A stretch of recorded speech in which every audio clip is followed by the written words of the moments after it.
Hi there. Stephen Ledring, Chuck, hi there. How you doing? Been a long couple of days. Do we have a delay or something? Might be. May have to reboot. We shall see. Hello, Justin. Hello, Hiram.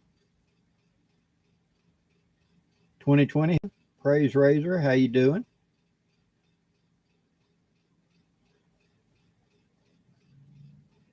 Justin, looks like y'all gonna get some rain out in Texas. We're supposed to be tomorrow. So, good evening, Kent. Root Bear. Brett Johnson. Good evening, David. Yeah. Herbert. Hello to North Carolina. Yeah, I didn't take into account last week was going to be Thanksgiving. And so that's my fault. I should have said something. I didn't think about it.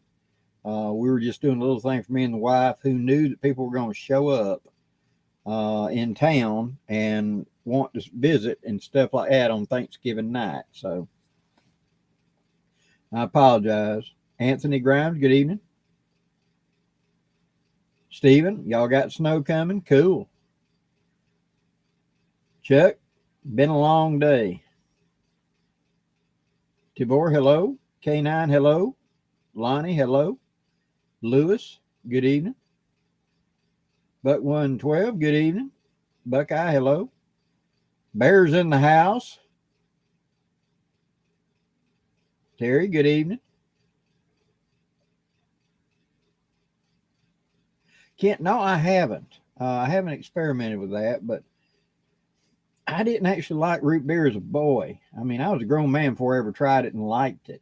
And so now it's sort of a special treat that when it's been a long day, I'll tell the wife, okay, give me a beer. And she keeps 2 or 3 in the back of the fridge. So it's root beer. I don't do real beer. So, Diane, good evening. Oh, Buckeye, cool. 9 point, good deal. Missing one brow tine or just uneven rack? I've seen a 14 point before. It was just a non-typical. And it looked good until you got up close and you realized how the brow tines went up and split into 3. So the brow tines was 6, by themselves. Nathan, hello. Brett, yes, a 61 Navy should fit relatively securely, and one made for an 1860 Army. There might be a slight, it just depends on how the holster is made. But I carry them interchangeably in one, and it doesn't have any problem.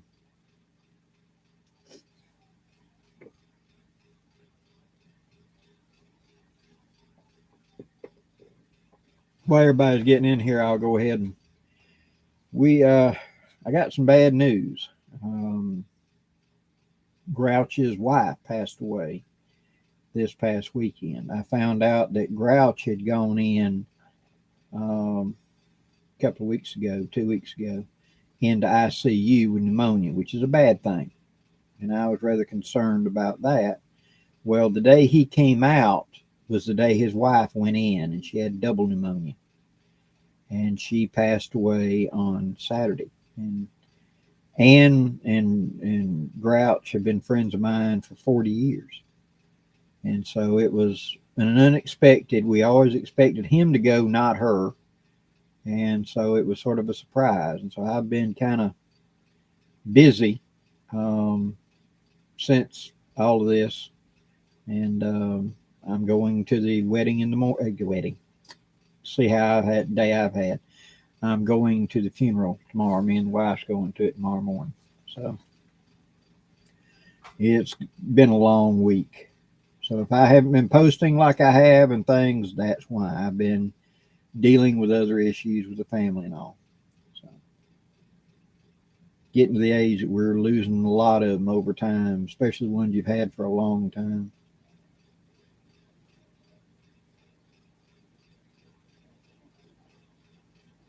Thank y'all. John Turner, hello to Oklahoma. Tiny Titan, good evening. Thank you very much. Miss Ann, we called her Lady Ann because Grouch has actually been knighted, so he's actually Sir Francis McGowan. And so Lady Ann McGowan, that was the thing when if you got on her work detail, whoo, she was on fire. You know, is there daylight? Is there oxygen left? We can do more stuff. And everybody would just kind of on a work weekend would just run like a covey of quail and leave Blackie standing there. Miss Ann would grab a hold of me, and I'm hanging on for dear life on the back of a four-wheeler as we're going down here to shovel sand out of the creek into these buckets to take it up here to the top of this road to do this, to run down here and dig this plant up and to move it over here. Yeah, it was, I have many memories of hanging on for dear life on the back end of a four-wheeler with Miss Ann driving. It was an experience. She was a tiger. Absolutely.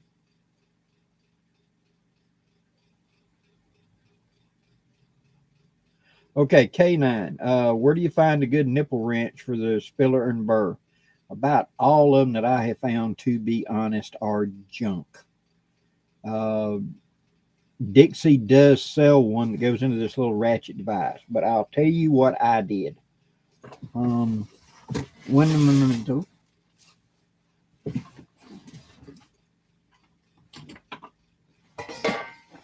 to have it in range. Okay, now we will pull up the small detail glasses because I can't read with them. I just see to read that, but I can't see fine detail up close. Okay, this is a 5mm deep well socket. Just go to the parts house and get one. And as you can tell, I took a Dremel tool and I cut a notch out in it so that it would fit down and work as a nipple wrench.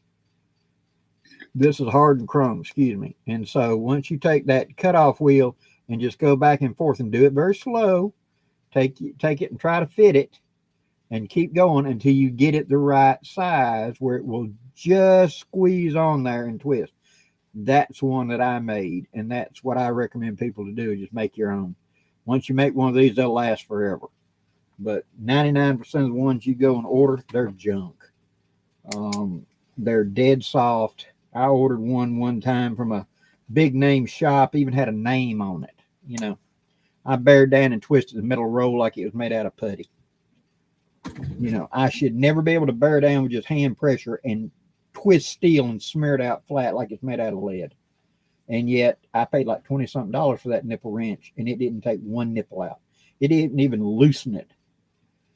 So I sent it back and complained, and I started experimenting, and that's when I figured out I could take that. And what that is, just a deep well socket on a driver. Make your own. And somewhere back in my playlist of my percussion revolver, I think I've done a video about this, talking about how to make your own. Common Sense Karen, good evening. Thank you, Diane. Bushcraft for the Preacher, good evening. Terrence, yeah, that interview with Honorable Outfitters was a lot of fun. Hope to do another one day.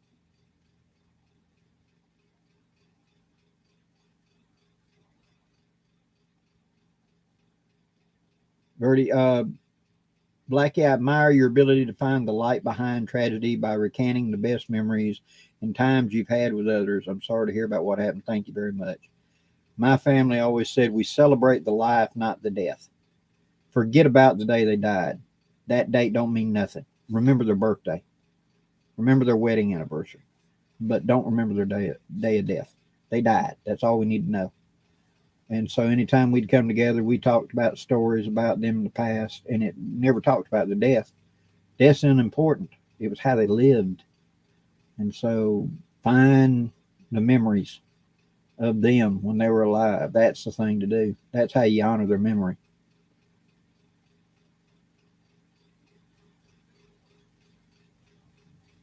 K9, I hear you.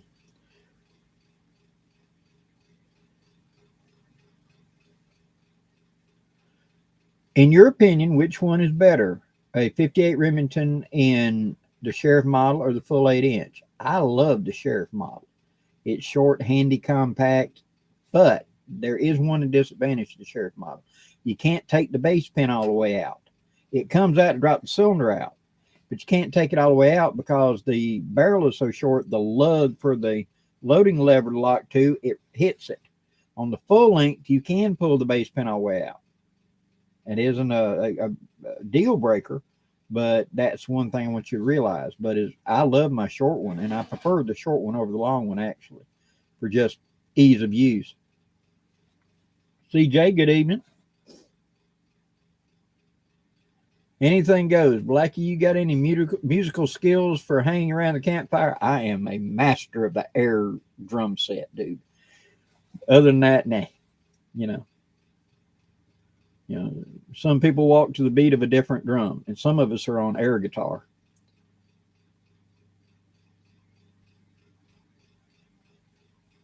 Justin, yes. Miss Ava, Blackie says, happy 10th birthday to you. Happy birthday, baby.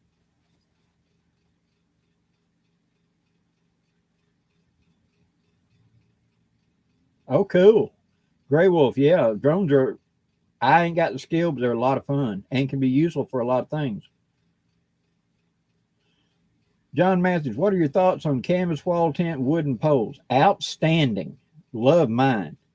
But now understand, they're bulky to set up, but one person can set them up. I've figured out how to set mine up by myself. I can set it up in 10 minutes, roll it out on the ground, put the stakes in, make sure my doors are going to overlap, put my ridge pole in, and then lay down my first upright pole, my second upright pole, pick up one end and put the upright pole in it. So it's now sitting in an angle like this. Put my 2 outer ropes, hold in, walk to the far end, put my 2 outer ropes, and pick that side up and put the pole in, and it's standing up. Now I just adjust. And great for spending a couple of days or something. They're great. I've still got mine, which was 10 by 12. 12 by 16. 10 by 16. I think it's 10 by 16. I think if you divided it in half, you'd have 2 8 by 10 rooms. So, okay, Bear, good luck. Gray Wolf, I do play with the Heritage revolvers. No, the big bore is just the 22, but I got one.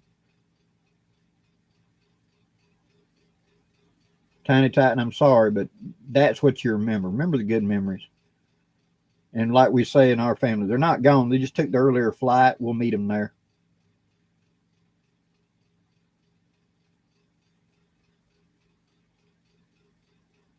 Gray Wolf, that sounds cool. Hello, Jeff Hansen. Terrence, learn banjos. It's easy. Oh, I can clear out. Me playing music, I clear out any place.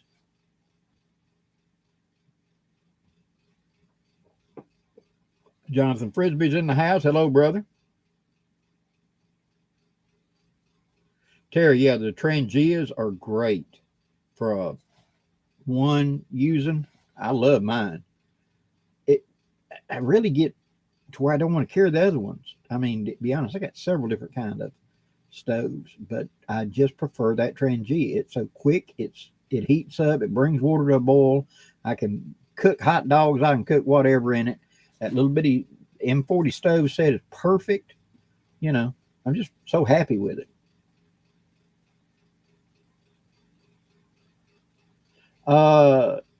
Shaner, have you heard about using fish aquarium tubing to cut down and put over caps? Apparently, keep the caps intact.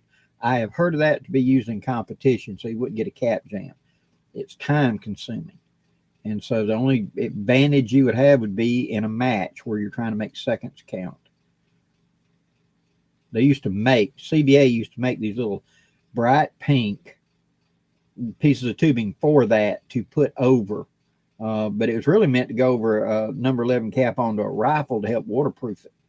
But guys figured out they could fit them onto a percussion gun using a small, fine little hollow tube to help push them and put them. And therefore, when it went bang, it would stay intact and wouldn't jam up the action.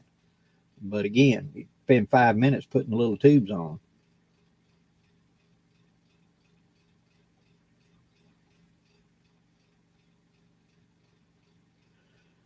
Okay. Full little brain picker. If you could never carry a fixed blade again, what folder would you choose to carry into the woods? Buck 110. I've got a lot of experience with it. They're very tough, very rugged, very reliable. They don't warp easy. They'll give a lifetime's worth of use. Yes, they're heavy. But that would be my choice if you gave me no other choice and pick one folder and go. I would say Buck 110. Justin, glad that you did. Outback Owl, good evening. I have not sent anything overseas in this run yet. I'm still waiting. The blackbirds are delayed. It's just because Jay went into the hospital. He's back out. He's got operations going again, but it put us behind. And so I've been in contact with him. He promises me they're on the way. Just as soon as they show it to me, I'm shipping them out. But now I got to tell you, shipping overseas has become a nightmare. There was a guy in New Zealand. I think it was New Zealand. I may be wrong, but I believe it was in New Zealand out of the last run. That when I went down and tried to send it, it was ridiculous, beyond ridiculous. And I contacted the guy and said, I didn't do this, but your government enacted this, but it was going to be $150 to ship it because there was $57 just the postage. Then it was $70, some sort of tariff. And then there was some other fee, and it came to $157 over the price of the haversack. I'll send you money back. So I'm kind of leery about shipping stuff overseas right now because the price can be utterly ridiculous.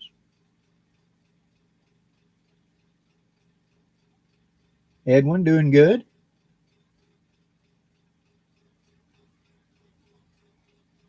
Crypto, yeah, the 57 single sixes I had a single six for many years and loved it. It's as heavy as a full-size gun, but it's rugged and reliable. All Rugers are just Klingon weapons. They're way overbuilt.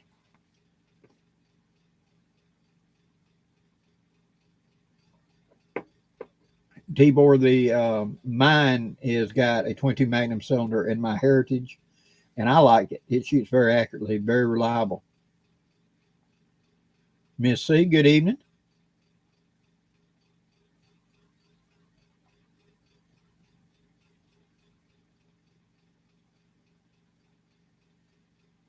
Garen, good evening. K9, you can contact, up until a couple of years ago, maybe you can still do, you can contact Buck and they will put that harder steel blade in. They have like a custom shop that you can request that and they will put that steel in it. They'll make custom handle. The one I seen, I think it was an American Frontiersman. He contacted him and wanted that harder steel and he wanted actual stag handle on it. And so they made it. So you can contact them and tell them, and for a little more money, they'll do it. Yes, Terrence, it was used on the Dukes of Hazzard. In fact, I think Bo and Luke both carried a Buck 110 on their belt. That was from my era, and just all us guys had one on our belt or in our pocket.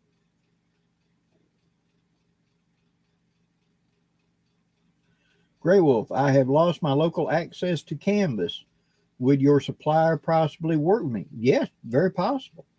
The two guys I can recommend is Jay Hercules of Possum Pouch and Jason Hunt and I'm drawing a blank. Jason Hunt, dadgummit, Campcraft. Both of them make really high quality. And talk with either one of them. They'll ship. They'll do stuff with you.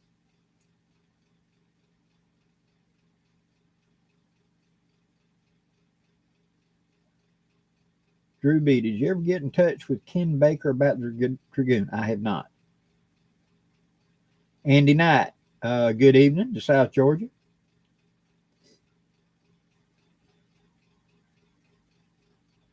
Brett, I have seen the Folding Bushman. It seems interesting. But I just, nothing against it. It's just I have decades of experience with the Buck 110s. And so it'd be, old dog, same trick, fall back,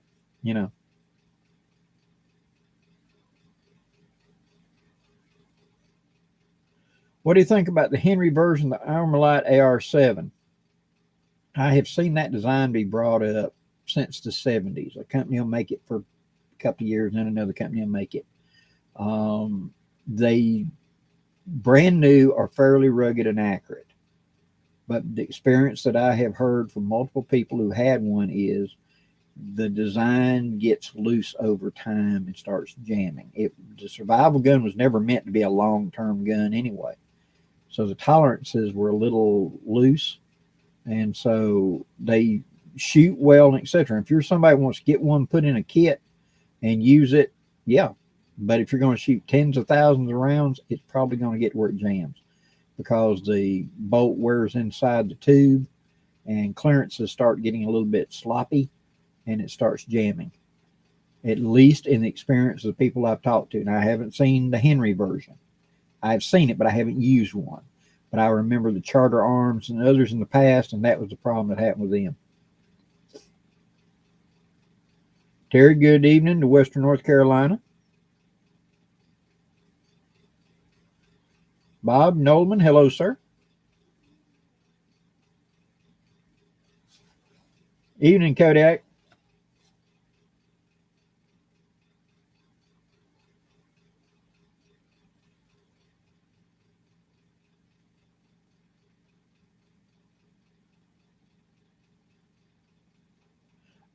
Ken Aldridge, yes, there used to be a holster that you put it into, and when you pulled it, it opened it. I haven't seen one in quite a while, but I do remember such a thing.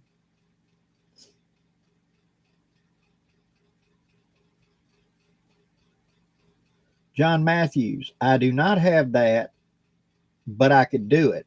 I could simply take my small wall tent and put it up. Same idea, which is it's an old Boy Scout tent, like the old Scout leaders used to have that old green canvas. I've got one of them, and I can do a video of putting one up alone, and it's the same exact idea, whether it's that or it's even bigger wall tent. Because the wall tent I've got was a Civil War era cook tent. It's what I used for rendezvousing. Is my big lodge. I don't have poles for that anymore, but I could show you how to set one up on camera.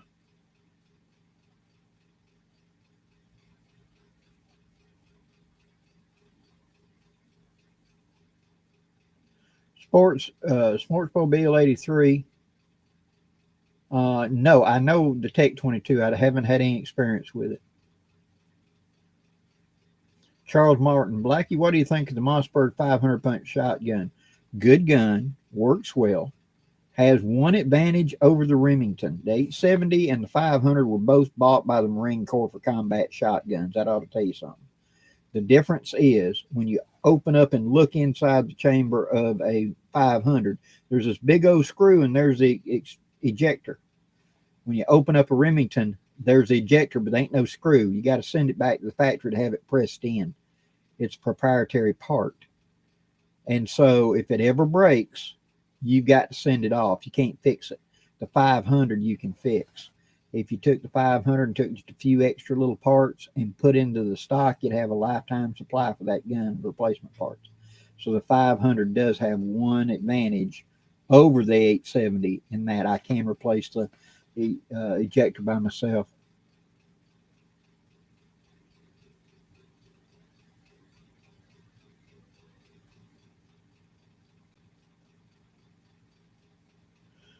Grandpa Buckshot, trying to make a hobo-style canteen out of an old whiskey bottle. I have wrapped it in 3 layers of Gorilla Tape. Any other suggestions to help make it a bit more durable?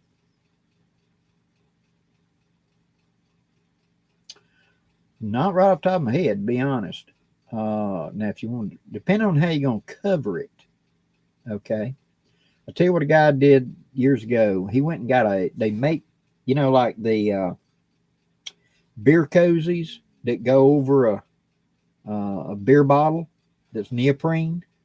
They make a big one that goes onto a wine bottle. And so he took a wine bottle, he put that on it, that's a thin piece of rubber, so it's helped protect the bottle.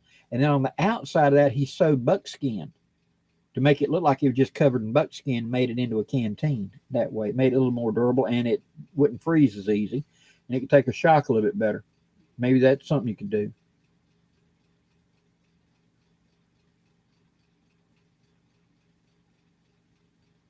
Shaner, cool. Yeah, I believe in the Gurkhas, kukris and stuff from Nepal. Buckeye 80, what's a good meat processing knife set? Off the top of my head, I can't name one.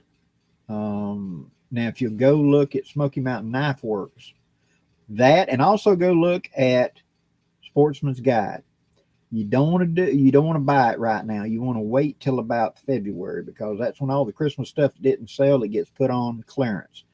And so they quite often have processing sets for the little saw, the knives, and etc. for processing game. Sportsman's Guide will quite often have them. But right now we're coming up on Christmas, so everything's at the maximum price.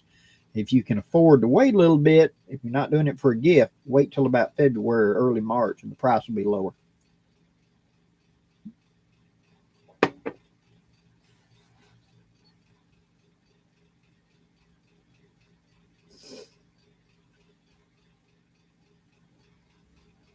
Yeah, T-Boy, it was a good design. It's a great idea, but it was meant to be a survival gun, not a shoot every day gun. Although I knew a lot of guys that put them in boats, guys that put them into planes, stuff like that, put it behind the seat. Good gun for that. Just if you want to shoot all the time, get a Ruger 1022 and save that AR-7 for the emergency gun. It'll work fine then. Dances with Empties, good evening. Robert, good evening.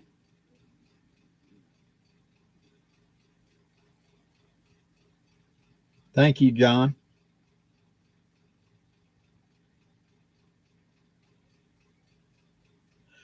Kodak, Blackie, have you ever loaded your 45 Colt with Pyrex IRS or P? And if so, what was your experience with them? Shot well. If I'm going to be shooting black powder at a range or something like that, when I'm wanting to make black powder equivalent loads, and I use Pyrex or actual black, take you like a 2 or 3 liter soda bottle that's empty, put it about that deep in water, and take it to the range. When you eject out your empties, drop them in the water. Keeps them from corroding, etc. So you can clean them up at your leisure. Then whenever you get home, dump that water out, add a big squirt of dishwashing soap, fill it about halfway full of hot tap water, swish it around, pour it out a couple of times, keep rinsing till you get that out. When you get it done, cut the plastic bottle open, pour them out, let them dry, and then go through your cleaning and reloading process. But as far as performance, shoot just fine. I've never had any problem with them. Just make sure that the gun you're using can handle that kind of fouling, and be aware of it. So wipe the front of the cylinder every time you finish.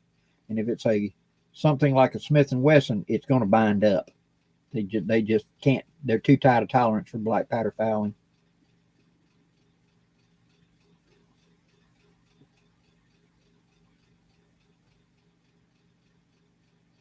Andy Knight, I have seen the Bond Arms guns, but I have not held one yet.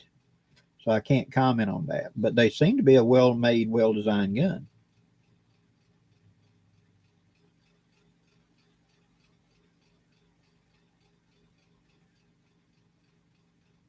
Gray Wolf, that's a good idea. Use an old sleeping pad for that. That'll work.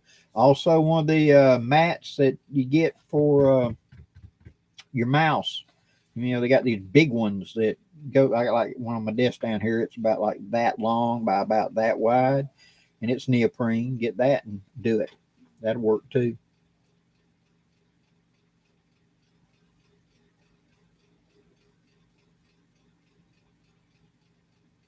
Okay, Outback Al. Like I said, as soon as they get in, I apologize, guys. I mean, this was unexpected. With Jay having to go in and get a gallbladder surgery, he was in the hospital for like a week and a half. It's put everything behind. As soon as they get to me, I've already got all the paper, got all the packages ready. All I got to do is fold them up, put them in the bag, and throw them in the mail. Let's get going. As soon as I can get them to y'all, I will do it.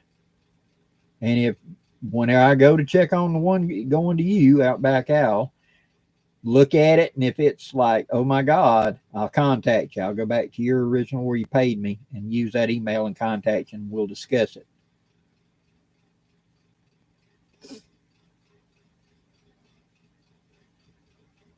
Russell knife kits, yeah, are good. The rendezvous knives and things. I use one of the Russell camp knives. That was like the old Sheffield type, Green River type, for a lot of years in my rendezvousing. Good knife. Nick Berry, hello to Connecticut.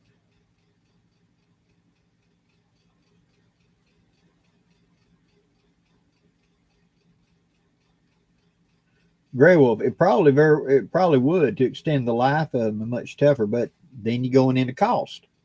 You know, if money is no object, you can make one heck of a toy, but the problem is making it where anybody want to pay for it.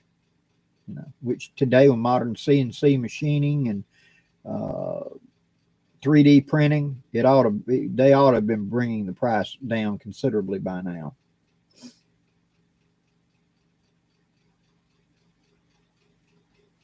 Stacy, I have loaded a couple of 300 grain bullets and 45 Colt.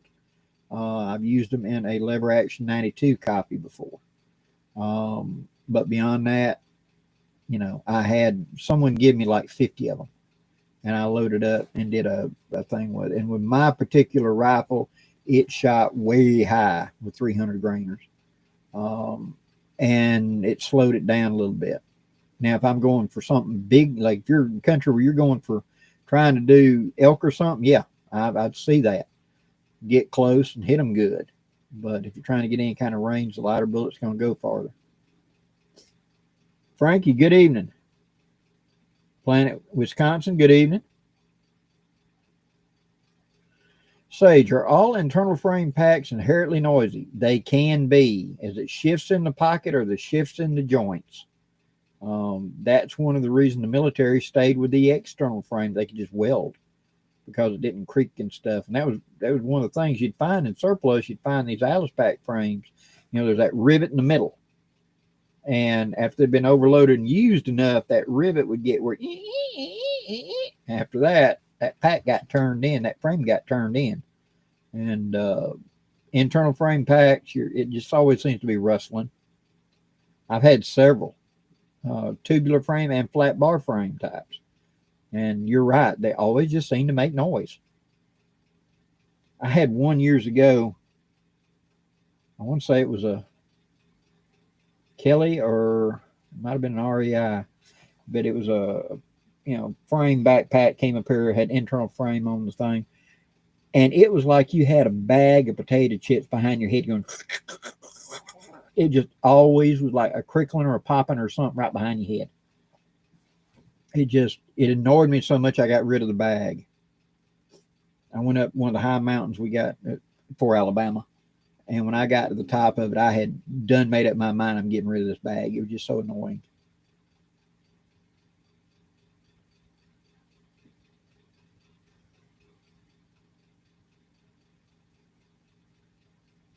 What I think of the Henry Homesteader. 9mm looks good. But now the one thing about, I haven't actually fired one, but I have fired Marlin Camp carbines and a couple of others. And usually the 9mm, when they're doing simple blowback, eject with authority. So don't be thinking you're going to reload this unless you put up a sheet or something to catch it, because like in the Marlin Camp carbine, which is very similar in design to the Homesteader. You'd shoot and it would eject so violently it would blow clean through cardboard. I don't mean like poster board. I mean like box cardboard. Just straight through it. And if you're on a shooting range, it's going to ricochet the far side of the range. People didn't want you shooting it. So I don't know if they've solved that problem, but it was ejecting at a higher speed and velocity because of it being simple blowback. So I don't know.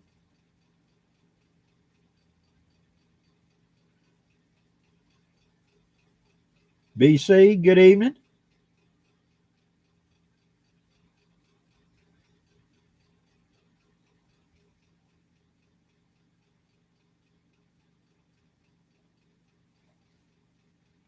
Sportsmobile 83, yeah. Like I said, the first one I got was a Charter Arms, and it did well until I got about 2,000 rounds out of it. But it was riding in the canoe, and we were fishing, and I was using it to get rid of snakes and targets of opportunity for food and things like that. So it got a lot of work.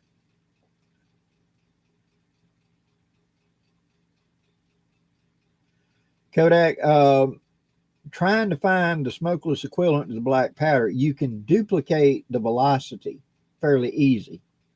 What is hard is the recoil difference.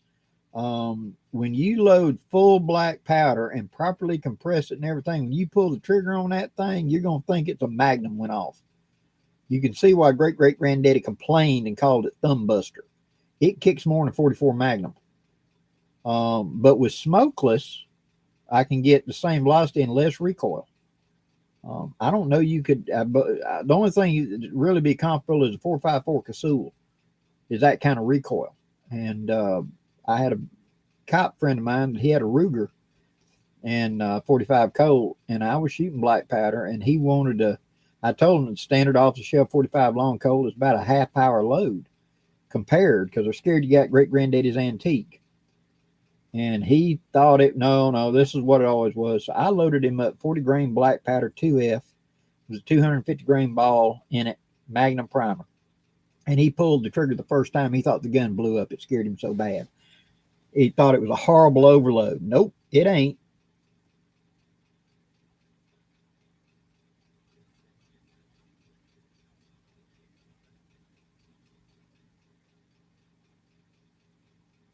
Gray Wolf, I haven't seen the Impulse. Yeah, Buckeye 80, the 44 Magnum semi-automatic, the Deer Hunter, Deer Slayer, those are nice. Dan Lutz wanted one of those really bad.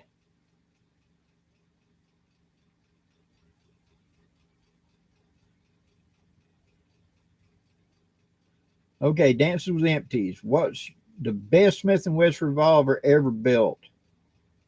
Ooh. Okay, you're not going to like my answer. My favorite of all time, because I've seen customs and everything else, but the one that again and again and again impressed me with it was a triple lock, a 45 ACP triple lock. I don't think they made many of them, but it was a Swiss watch the way it locked together. BC, I haven't played with any of the 17s. I can only speculate on what I've read. Outback, good evening and happy New Year to you. AR American, good evening.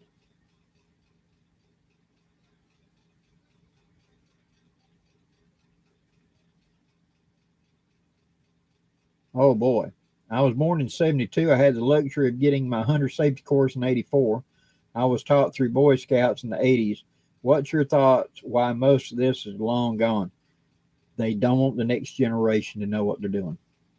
They want it to be just something on TV, etc. They don't want hands-on. Bottom line. And it doesn't fit their mindset to teach that.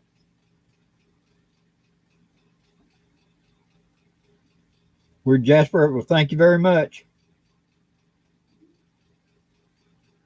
Oh, the Smith & Wesson 41 mag. I had a good friend that was in love with that. Good gun. Loaded properly. all the power you want, and recoil about like a 357.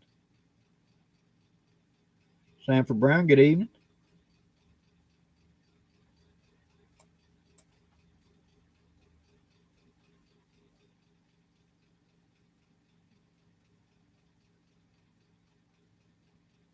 Metal Reaper, good evening. Yeah, the triple locks had the extra loading detent up on the top of the crane that locked into the frame. So it locked at 3 points. And just it kept everything in such alignment. And the one I had was a 45 ACP triple lock that probably had started out as a 45 Colt, I'm betting. But at some point had been sent back to Smith & Wesson, and they'd put a 45 ACP cylinder in it. Probably because the 1917s and stuff. So, but it took full moon clips. When I first got it, I thought it was a 1917 until I opened the cylinder and saw that extra lock on it. And, but man, did it shoot. It was like a target gun. Silky smooth. And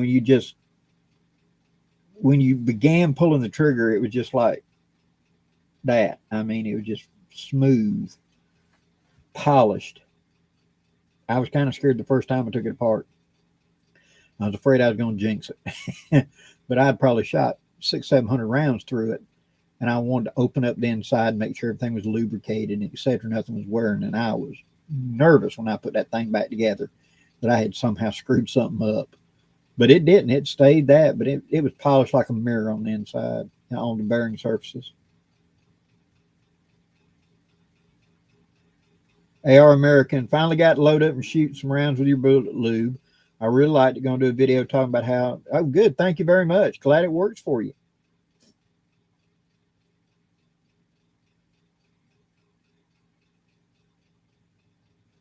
Marcus, Blackie, what is a good caliber to get in black powder? Okay. If you're just wanting to have fun and do a little shooting, I would recommend one of the pocket guns and the 36. Ammo is readily available. Molds are readily available. It fires like a 10 to 15 grain charge, so you get a lot of shots out of a powder. And so it's perfectly fine for poking holes in paper and just shooting tin cans, stuff like that, just making smoke and having fun. Look at one of the pocket guns. If you're wanting to shoot small game like rabbits, stuff like that, the full size 36, like the 51 Navy or the 61 Navy. I think the 61 Navy is a better choice because of it has all the improvements on it. And the sights, like I said in a video recently, the sight you can adjust further down than you can on the 51. But if you're looking for power and I want to shoot something bigger than rabbits and stuff, then go for one of the 44s, either an 1860 Army. You don't really need the big dragoons unless you're going to take big hog or going to try to take deer at close range out of a deer stand. So I would recommend against them because they're powder hogs. Every time you pull the trigger, there's several hundred grains of powder going around a cylinder, and you don't get many shots out of a pound. So, like I said, if economy is more important, I'm getting into it, I want to just get my feet wet, go that way. A lot of times after Christmas is a good time to start looking at Cabela's or maybe not Mid-South Shooter Supply. No. Midway USA. I'll get it right in a minute. Midway USA or Sportsman's Guide. They sell percussion guns during Christmas. After Christmas, they normally put a sale and kind of drop the price. So you might want to look at them then. 44 is good. And if you just have never shot a black powder gun and want to get started, never ever played one, get a 44 caliber Remington because it's closer to a modern gun in handling, the way you use it, the way you sight it. And so it'll be easier to learn and transition on. I hope all that convoluted answers your idea.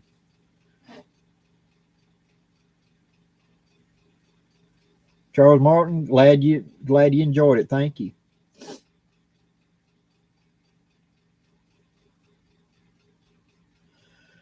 Bradley, do you have a source for the old U.S. Army pack boards? Check with Kaufman's. Kaufman's Military Surplus, Sampson, Alabama. Phone number 334-898-1770. Ask them. I think I have seen a couple of the old pack boards down there. They may have one in decent shape.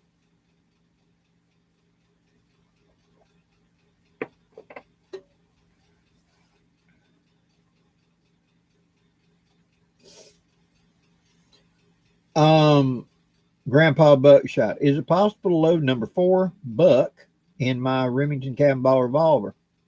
Too small a diameter. Double aught buck is just under 36, and the Remington is 44, so it's too small. Now, if you're thinking about putting it into the little pocket Remington 31, yeah, that should be close. If it's the 31 Remington little pocket model, yeah, I forget the exact number of buck, but there is one of the Buckshots that's awful close, so you might give that a try. Oh, 58 Remington. 58's too big a bore diameter. The only one that's the little pocket Remington is a 31. It might take one of the Buckshots, but the biggest Buckshot's too small for the Remington.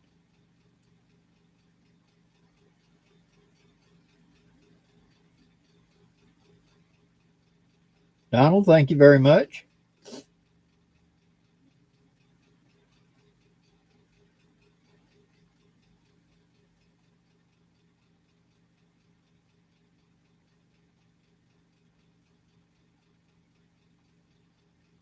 Lonnie, do you have any experience with small tungsten carbide knife sharpeners?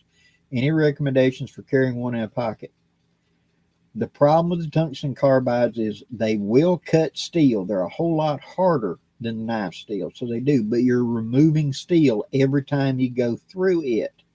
So you will wear down a knife relatively quickly, getting down into the non-tempered areas. So I don't recommend one of them, except for a tool like a machete or something. You know, I've got a couple of those tungsten types, but I'm taking that long machete blade after it gets so dinged up that a file is not going to be it, and I'll run it down like 8 passes, and that'll establish a new bevel, and then I can take a file and hone it from there. But the carbines are just too destructive to the blade. If you pull really light, you're not doing much. See, it's better to carry a stone and hone or a diamond over the tungsten. The tungsten just takes off too much metal too fast.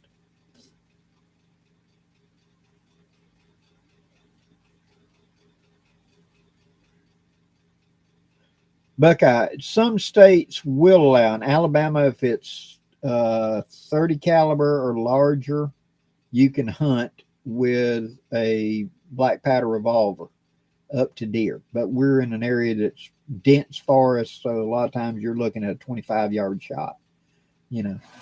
And that's the big thing of it. It's hard to be accurate with a handgun of any make. And takes a lot of time and practice. And so many people who are adequate with 9mm and 40 cals and stuff like that, and they brag how great they are on the target range, ask them why they don't deer hunt with it. You know, they don't feel confident that they can drop a deer with it.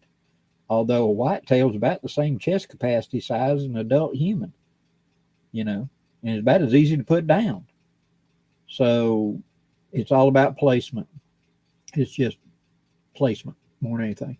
And so they don't think that the average person is going to take the time to get that good with it. So in Alabama, you can, but a lot of states just dismiss it. Ohio, up until recently, you couldn't hunt with a straight wall. Dan Lutz was telling me that. So you couldn't hunt deer with a 44 Magnum out of a handgun, out of a rifle. You could do it out of a handgun, but you couldn't do it out of a rifle. They had some sort of moratorium against straight wall case. And so they had finally, the year he died, they had finally revised it. We're going to let them do it. And so they said it didn't generate enough energy. And he was going to get to hunt with a 44 Magnum in a carbine. So let's see, where was I at? Anthony Grimes, what are your thoughts on black powder kick guns, revolvers, or rifles? They can be a lot of fun. They're a great way to practice and learn the skill. And if you have pretty good bit of hands-on knowledge, they're pretty. Usually, it's just sanding and finishing and bluing and sanding the stock a little bit. The hard part of assembly is normally done. Now, the more advanced rifle kits, where it's just parts in a box, that takes a whole lot more. So, but yeah, if you're looking for like one of the Dixie Gun Works kits or something, you can save a good deal of money. Just realize you're going to have to shape the wood to fit your hand and then stain it and finish it and blue the gun.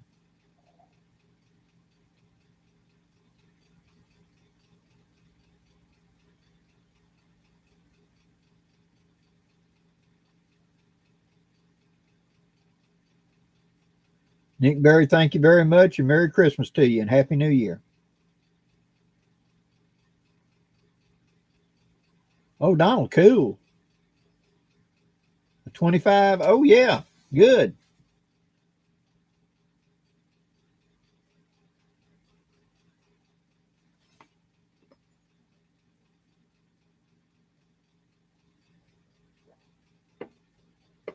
Buckeye 80. In 2014, they started straight walls. Good. Yeah.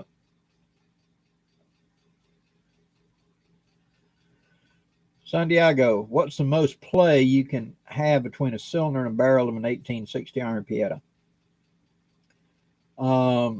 It can get as big as a dime, so don't worry about it. The flash will get bigger and bigger. But as far as out of the factory, it's going to be a little looser than your modern guns because that black powder fouling has to get out of there. Otherwise, it would bind up at the back of the barrel and the cylinder, and they would drag together. So they have to have a fairly good sized gap compared to our modern standards of a gun. So I really wouldn't worry about it too much. When it gets to where it's, bigger than like a business card, like 2 business cards thick, you might consider a new wedge or something. Other than that, it should be fine.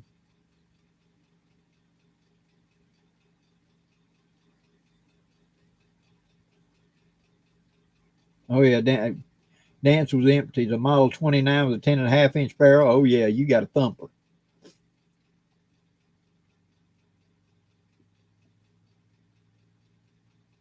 Thank you very much, BC. Lonnie, glad to do it.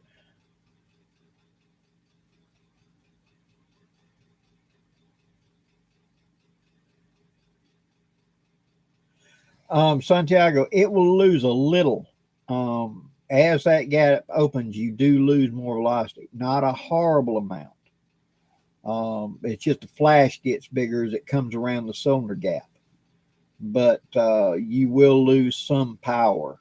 So without having the gun with the load, etc., there's no way of telling other than shooting across the chronograph.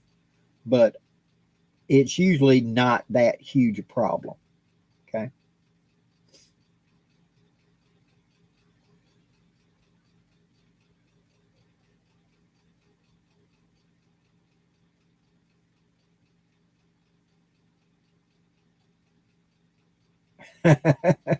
Dirty Harry Gopher gun, yeah. Magnum Impact and all them movies. He really put Smith and Wesson when he did that. And the thing was, those guns were popular, but not as popular until after Dirty Harry movies started coming out, and everybody had to have one of those guns. Just like whenever the Desert Eagle came out, and that's what kind of supplanted the Model 25 Dirty Harry gun was getting a Desert Eagle then, because it was bigger and badder and made a bigger blast and etc. Then of course you can't say anything without talking about the Bison, which was the 4570 revolver. Oh, what a pull the trigger and there was a deck blast like a 16-inch battleship gun going off. It couldn't develop the power of the rifle because of it's such a short barrel, you know. But man, that's what we used to call a prestige weapon. That's when you brought it out to the range, when you pulled it out and everybody went, ooh, because you brought it out. You know, I had a really good friend that had a Uzi, a semi-automatic Uzi. Now, a fully automatic Uzi is a very fine submachine gun. A semi-automatic Uzi is a 9-pound, 9mm handgun with lousy sights. So you could outshoot it with a Glock pretty easy. But man, when you pulled it out, and everybody went, ooh, and they wanted to come see the gun. So it was a prestige weapon. That's what it was. I remember when they'd pull out them big Smith & Wesson 25s. Oh, a dirty, hairy gun. Everybody wanted to see it shoot, wanted to see it blow up stuff. And that's what really hurt the guns, was the fact that everybody wanted to come up with the super hot, dirty, hairy loads. And so many of them guns got stressed where Smith & Wesson got scared. And they actually, if you go look at the loads of the 44 Magnum in the 1980s and the Magnums today, they're about 15 to 20% less than they were in the 1980s, because they're scared you got one of them dirty, hairy guns. They don't know how many hot loads it shot, and they don't want them to bust. So they've quietly weakened it down, and then they created the 460, which is what the 44 Magnum used to be, but they put it in a 45 case and used the fat 45 Colt bullet in it and called it the 460. And that's what it was. Bradley, could I repeat the phone number for the surplus place? Yes. The phone number is area code 334-898-1770. Repeating, area code 334-898-1770. Hope you got it that time.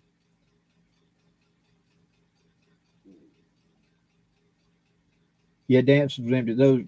That's what a lot of those were made for. They used to do a competition where they would shoot out to 200 yards on silhouettes with those guns. And those long barrel 29s was the king of the range. They would lay down and they'd put like a big piece of heavy carpet or something against a thigh and prop on the side of their leg, laying on their back, looking down the sights, you know, like a reverse prone. Because the rule was you could prop your wrist, but it couldn't be on a bench. It could be on your body, but it couldn't be on a bench. And so they would lay there and kick one leg out and do like that and put it on their leg like that. And they'd put something here for the deck blast off that thing, so it wouldn't cut their pants and cut them, and shoot out a ridiculous range. Jonathan Frisbee, 475 Wadley Magnum. Oh, yeah. That's when you pull the trigger and the dust falls out of the rafters. Bradley, glad to do it.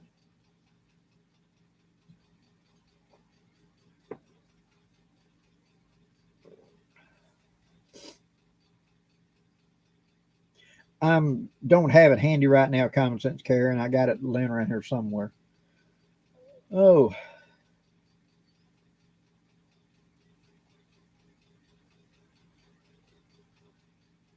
I'm ready for campfires this winter. Have you witnessed any accidents like burns or cuts? Oh, yeah.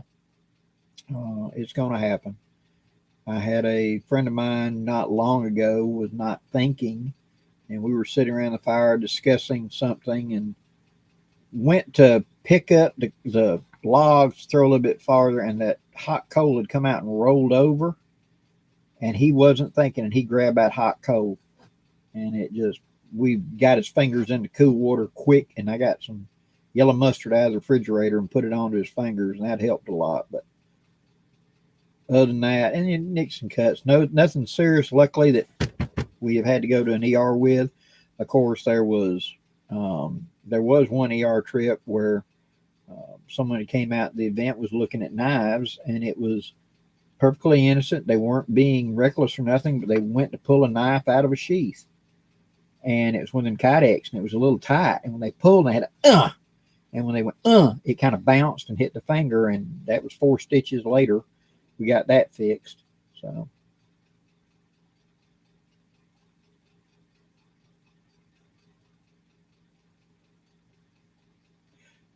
Justin, yeah, the Wadley was really pressure sensitive. Done right, with properly done, it was a great target gun. But if you got in and out of that pressure, if you got out of the sweet spot, they were known for failure to load or failure to eject, and you were right on the balancing edge to make that cartridge work properly. Dances with Empties. I have not taken the Rogers and Spencer out lately, and I need to do that. I need to do another percussion revolver with it and put it on Rumble. But I will do it.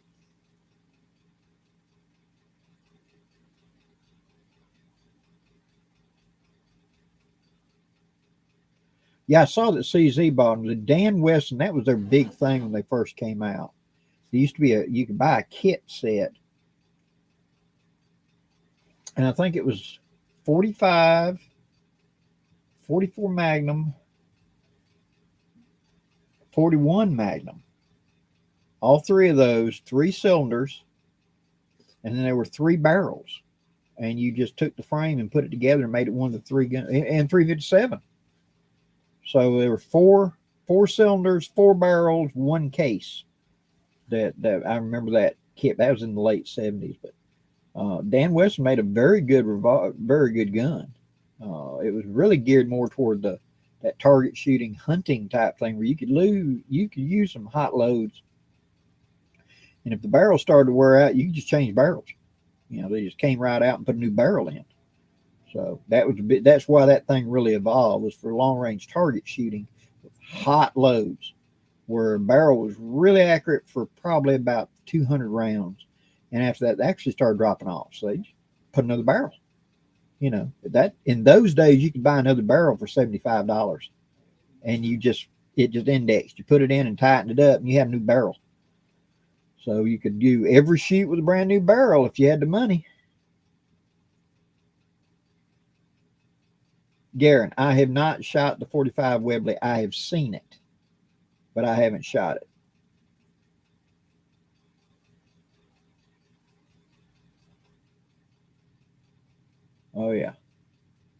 Oh yeah, very true, T-Bor. When you got real cold hands, it's like every bump, everything, and splinters and stuff, stickers, briars. I have this magic ability. If my arthritis is killing me, if it's cold, I'm gonna bang my knuckles into everything. It's magic, 50-90 lever action, big boomer. Wasn't that the Winchester 88? I think that did 50-90, wasn't it? Don't remember off the top of my head.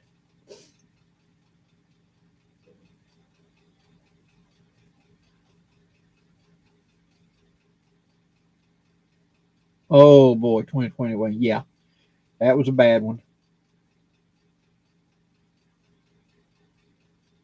CF Martin. Cool. That sounds interesting.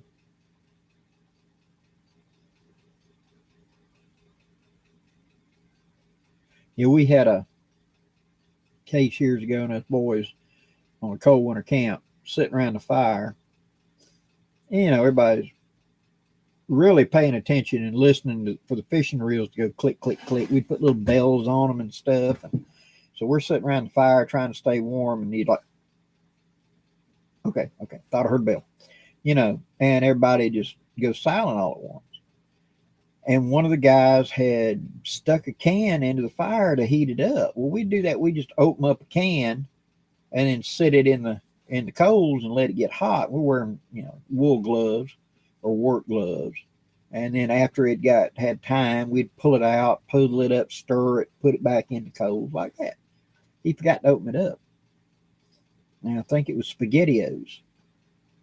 And by luck, one of the bells went to going, and I got up and went down there and sunk the hook on a pretty good sized catfish. And everybody got up to come down there and see. And we were standing there probably 40 yards from the fire when boom, that can blew up. If we'd been sitting there, we'd all been splattered with scalding hot SpaghettiOs, and it put it on it melted the nylon tent. That's how hot it was when it hit the tent. It melted circle little SpaghettiOs loops into the nylon. So we were just lucky we got up and went to go check on that fish. Oh, I agree, Busy. Yeah, I prefer to cook outdoors. If we're going to do big cooking, let's do it in the winter. Craig, hello to Central New York.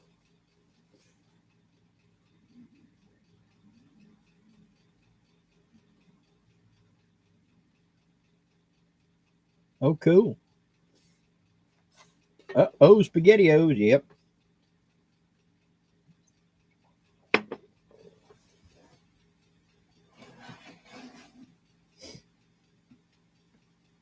And that was one of them things you didn't think about. People just did it. Open up a can, sitting near the fire and let it go. Heat it up. The old World War II metal aluminum canteen. I've seen that make tons of instant coffee. You take it and they carried a water canteen, or some people just drank it all the coffee because we're hunting. And we'd stop, build a fire to warm up because we're driving heads.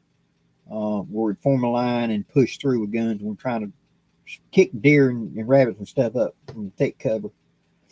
And they'd take one of them canteens and just, fill it like 3/4 of the way full and put so many packages of instant coffee in it and sit it in the fire and heat it up till it's about ready to boil, and then use it like a coffee pot to pour in everybody else, and everybody add water back to it and keep putting it back in the fire and keep it running, filling up everybody's stuff. So they kept it rotating.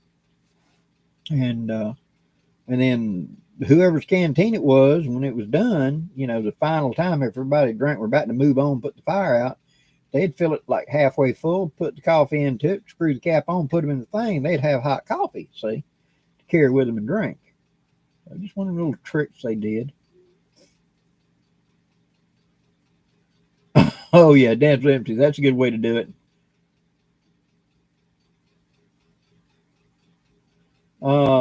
Kodak, choice for an importer of Colt Single Action Army. I really like Cimarron. I've got a Cimarron Model P I'm very fond of. What is the best fuel for Trangia stove? Denatured alcohol. You go to the hardware department of your paint shop.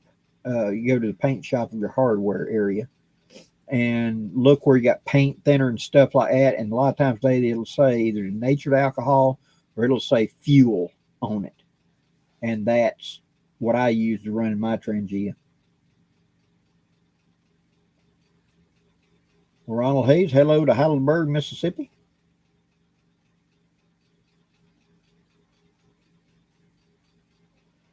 Yeah, CF Martin, I saw that. You think that's really going to hold up? What was it Gandhi said whenever the British told him that,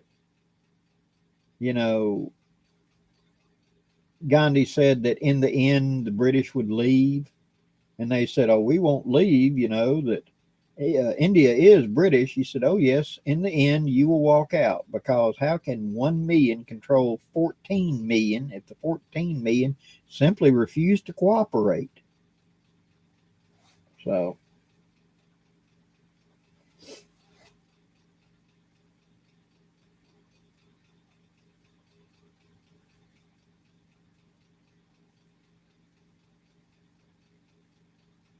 yeah, Remax, you can put the 91% in there, but it stood up a little bit. Not bad, it wipes off, but in a crunch, it'll work. We used to make Betty burners out of those 91%. We'd take a metal coffee can and put a roll of toilet paper in it and pull the tube out, and then saturate it with that 91% and set it on fire, and the fire would be on the top. You can grab the bottom of the can and pick it up.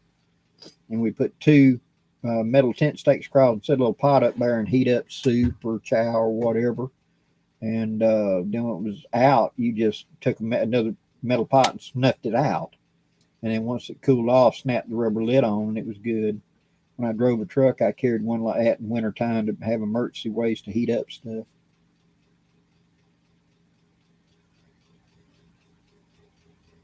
Woo! Walrus ivory grips. Nice. I like it. I like walrus ivory.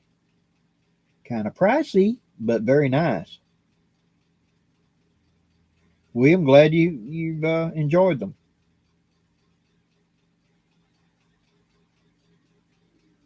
Very good. I'm glad you like the kukri.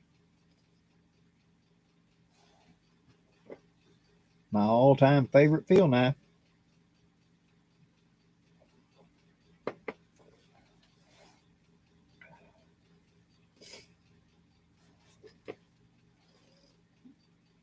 Root beer.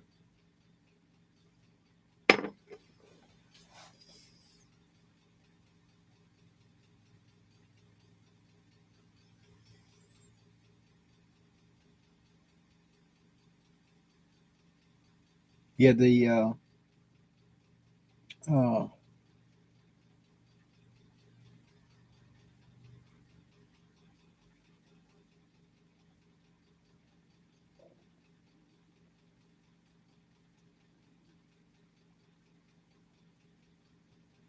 branch preparedness. You made it. Yep.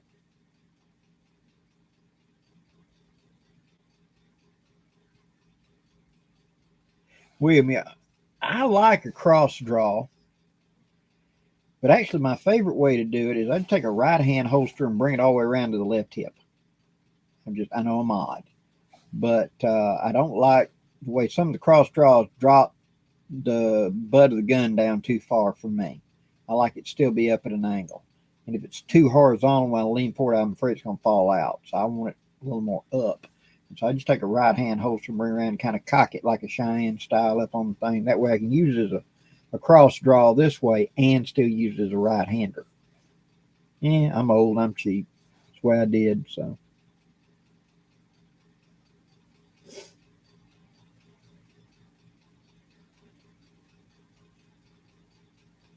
Rock Lick, good evening.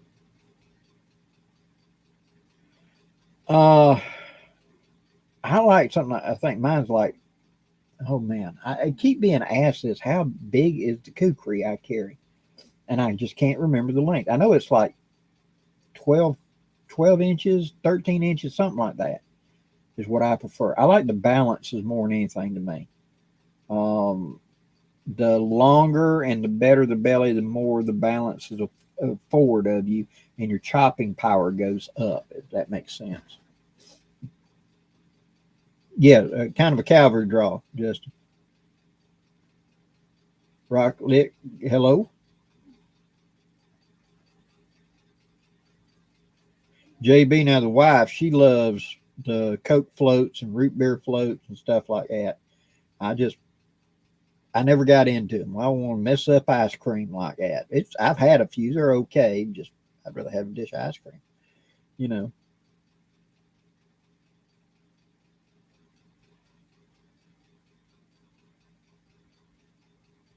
William, yeah, 78 is a pretty good run.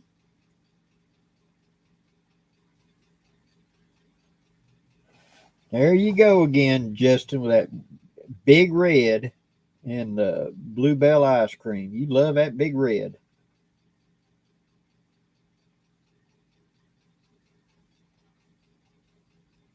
Oh yeah, fireballs. We used to have a friend of the family that she'd take the boxes of fireballs and put them in a blender and just make them in like and sprinkle them on top of ice cream and stuff.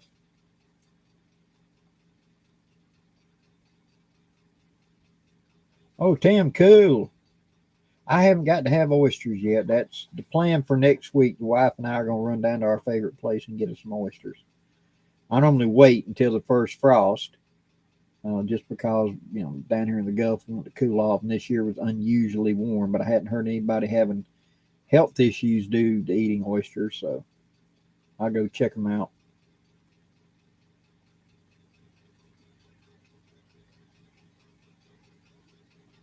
Drink it one. Good evening.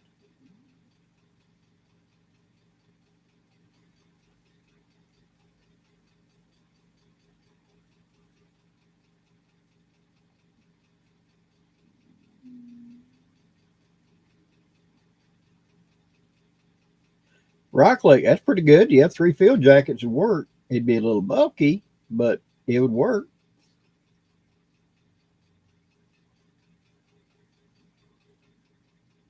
All woodland, even better.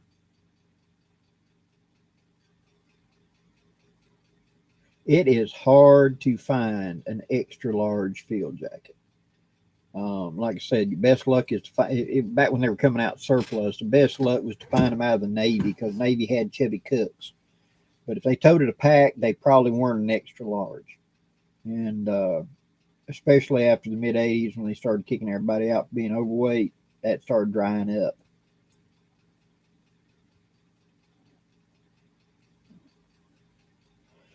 Okay, what's a good website for ordering black powder starter kits for rifles and revolvers new to it? Dixie Gun Works and Track of the Wolf. Those 2 sites. Just Dixie Gun Works and Track of the Wolf. And also look at Midway USA. Those 3 usually have.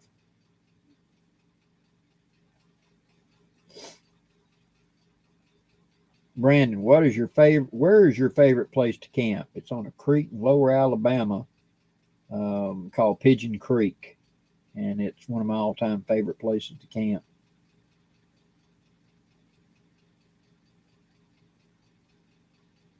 Marcus, I got you. Not everybody likes oysters, and stuff. I understand that.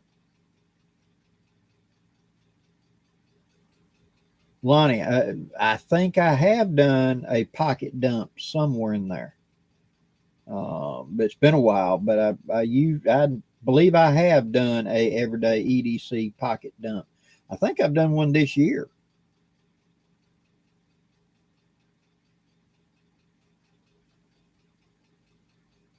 William, glad you like it. Make your own. That's the way to go.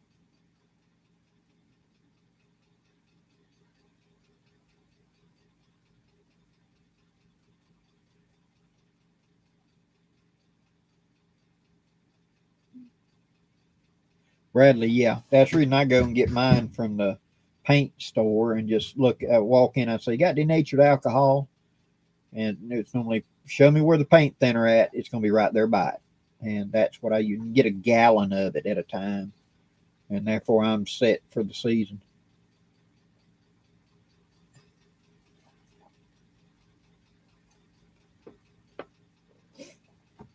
Blackie, have you and your wife been to Alaska? No, we have not. We've talked about going, but we never have been up there. William, thank you very much.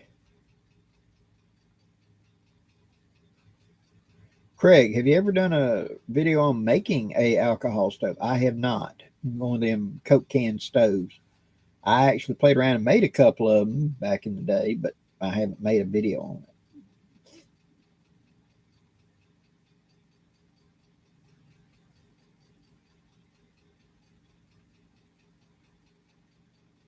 Yeah, Remax, $10 a quart at Home Depot.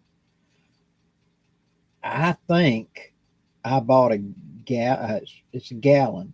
I think I bought a gallon at Walmart for like $12 or $13. The denatured alcohol, and that's what I use.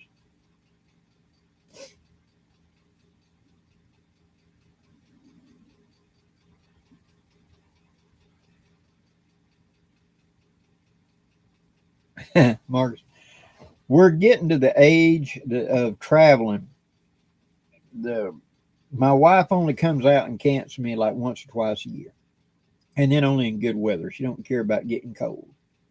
And we thought about it. At one point, we said when we finally retire and get on Social Security, we were going to drive to Alaska. One last great road trip. So we'll see when that day comes. Remax, cool.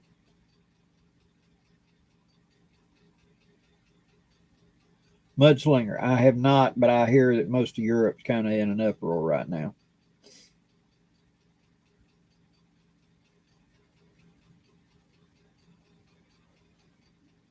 My pet velociraptor, hello there.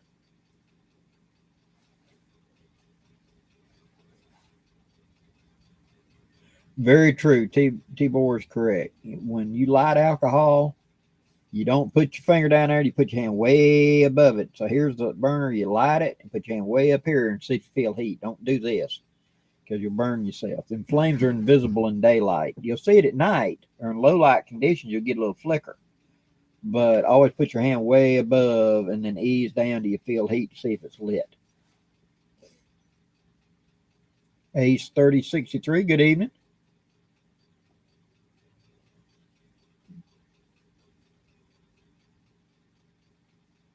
Carl, have I planned the next several wolves yet? Excuse me, I have not. There's been so many things. From the 1st of October to now has been a nonstop run of just one thing after the other. Something's got to be done now type thing. And now I've got this funeral to go to tomorrow. That's been keeping my occupation for the last week. We will get another Civil Wolves thing planned and up. I will be announcing when my gathering is this coming month, which will be December, which starts tomorrow. And I'll announce and let everybody know as quick as I can. Dances with Empties. Northern British Columbia and Alaska is something you got to see before you kick. I'd like to. Gray Wolf, I appreciate that. I may look you up.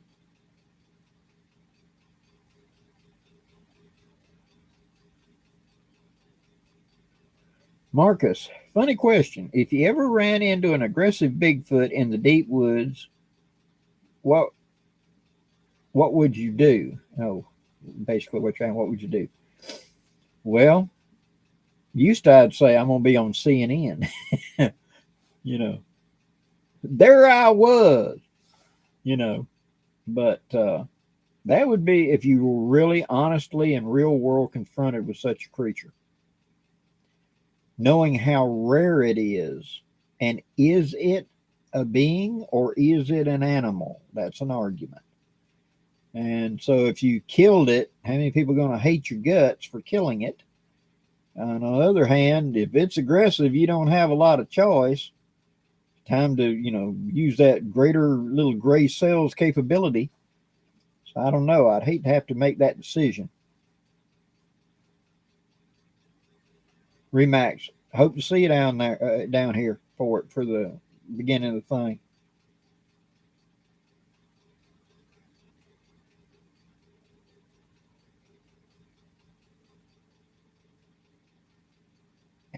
Yeah, Dick, it run fast. My age, I don't run fast for crap anymore. There was a time I could keep up with the track guys, but put me in the running woods, you wasn't gonna catch me. I could turn and duck and dodge like a rabbit. Them days is over. Now I'm more like a stone drunk mastodon going through there.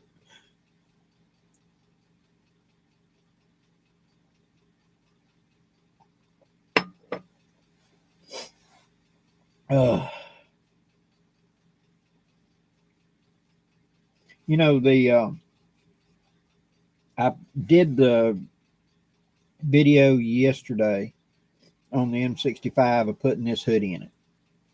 And I've got another video I made right after it for the Silver Wolves that I'll be posting Friday, where I'm talking about layers. Because every season I want to kind of bring it up. In the summertime, I want to talk a little bit about staying cool. In the wintertime, I want to spread a little bit of remind people about putting on layers and how to stay warm. And I know that sounds kind of redundant, but it's one of them things that not everybody is in the woods like we are. There's a lot of people that follow the channel and stuff. They spend a lot of time being, in cities, and they only get vacation to go to the woods maybe twice a year, something like that. And so they might need a little reminder every so often. So I like to throw out there seasonally about now's the time to start gathering your tinder. Now's the time to start looking at layers. Now's the time to wait to cool off, heat stroke, etc. It's sort of like a seasonal reminder I like to bring up. Okay.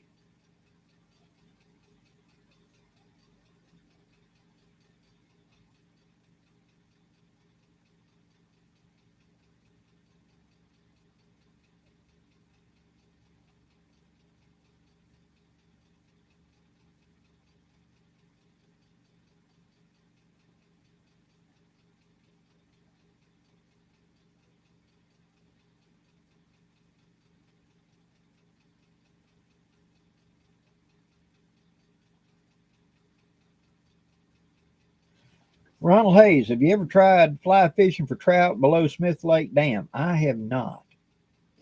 I have been to Smith Lake a couple of times. Pretty place. And but I know they put trout in below the dam several years ago, but I've never been to it to fish for them. And to be honest, I've never had that big an inkling because trout are just not that big a fish. I know they're a challenge. Don't get me wrong. I realize it's the challenge to catch them, but a lot of them are like that long, and I want bass.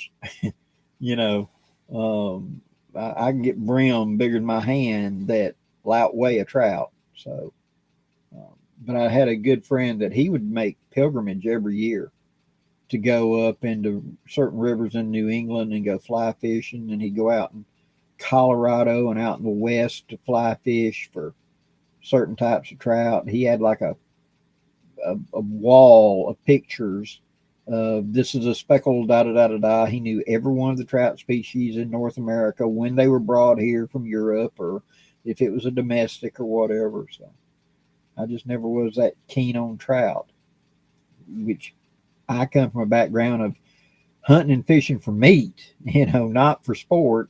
And he comes from a sport fishing. And so I can understand that.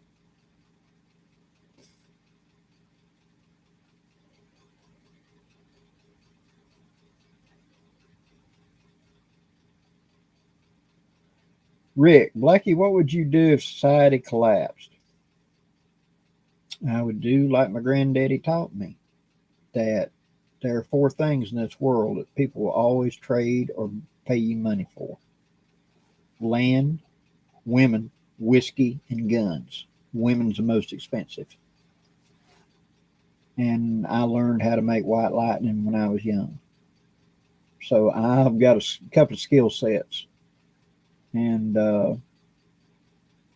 I know enough about wild edibles, and enough about how to get food, and enough about this and enough about that to be halfway dangerous with it. So me and mine will do okay. It'll be tough, but it will be okay.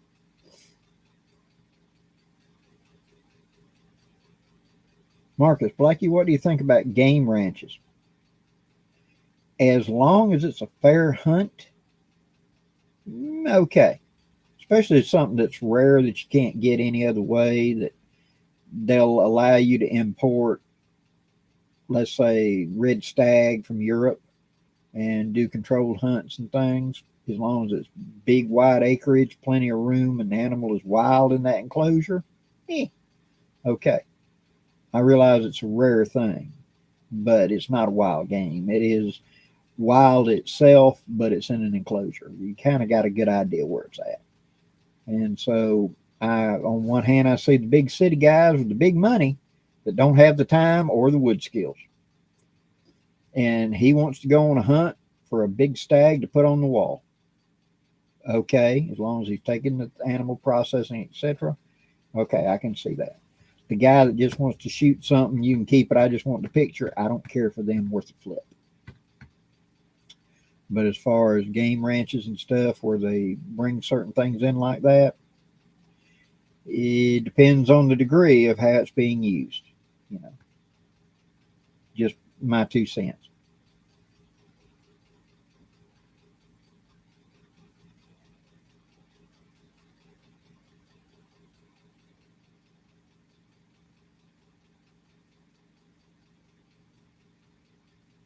Oh yeah, eat what you kill, or don't kill it.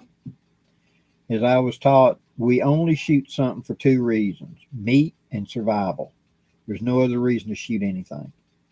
So if I'm not eating it, don't shoot it unless it's trying to eat you.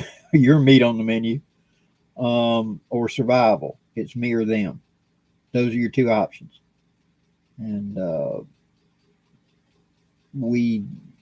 I was taught from early thing, you don't disrespect the animal. You don't take what you don't need. You are grateful to the animal, and you say a little prayer for the animal afterwards, thanking it for its sacrifice.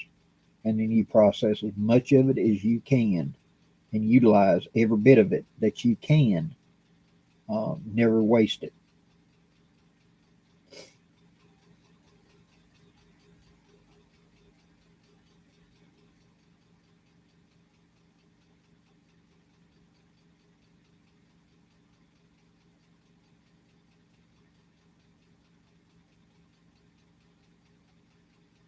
True. Will Rowell, what's your favorite John Wayne movie? Oh boy.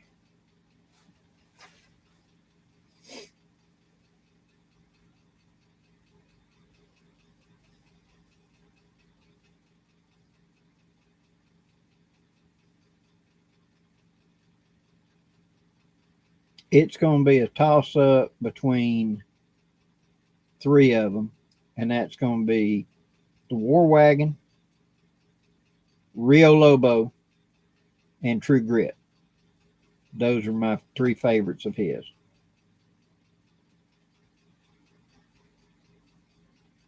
Marcus, awesome.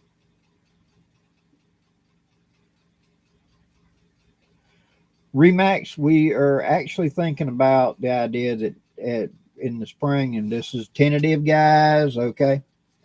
Down there where I hold my gathering, we have year-round hog hunting in Alabama, and there's a large hog herd. And so we have tentatively put the idea of possibly during the gathering or whatever of a couple of instructors seeing if they could get lucky and score us a wild pig and bringing it back down and us processing it at camp and doing a feed that way and show people how to process game. So we're tentatively thinking about it. You know, what's the pros, what's the cons, what's everything else. We don't know yet. So it's just, we're just thinking about it, okay?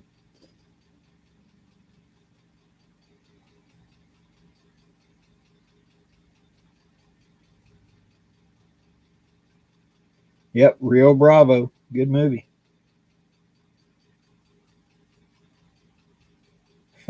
Marcus, I am way too old to clean a buffalo. I think they're big, beautiful animals. They are big animals. I've seen them up close. And there was a time when I was younger, I wanted nothing more to sneak up on a buffalo herd with an old muzzleloader and tag one and process it out and make me a buffalo robe. But them days is about gone now.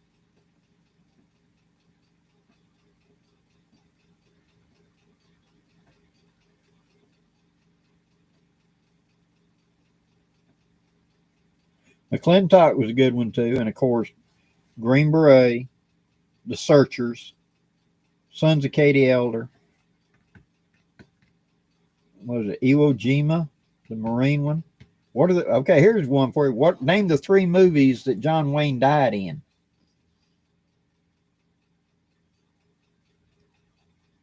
Hellfighters, another good movie. Cowboys is one of them.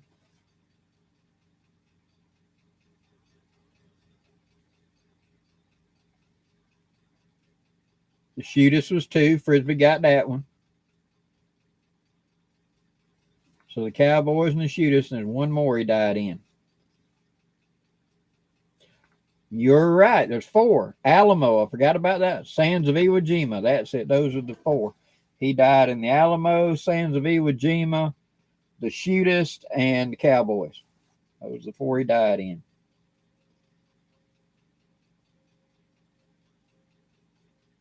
And when they were doing the movie The Shootist, and it got to be for the death scene, everybody showed up.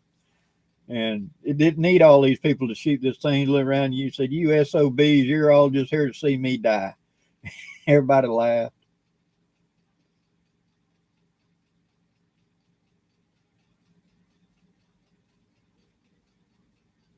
Yeah, Rio Bravo, El Dorado. There's 10 years between them two movies. It's the same movie. They just remade it. There's 10 years between them. And, but, you know, growing up as a kid, we saw them on the Saturday afternoon matinees and things like that. You didn't realize these are, I remember them doing a back-to-back of Rio Lobo and El Dorado. And it was Rio Lobo, El Dorado. There's another one. Like three or four of them there that's pretty close together.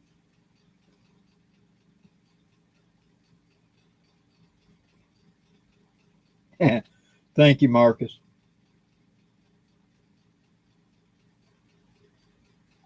Oh, what's one where he had the M10 big? Was it Big Jim McCain?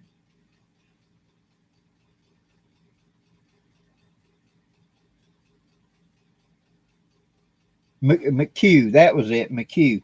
Big Jim McCain is the one where he did the, that was back during the McCarthy era where they were looking for communists everywhere. Big Jim McCain. He co-starred with James Arness, who went on to play Matt Dillon.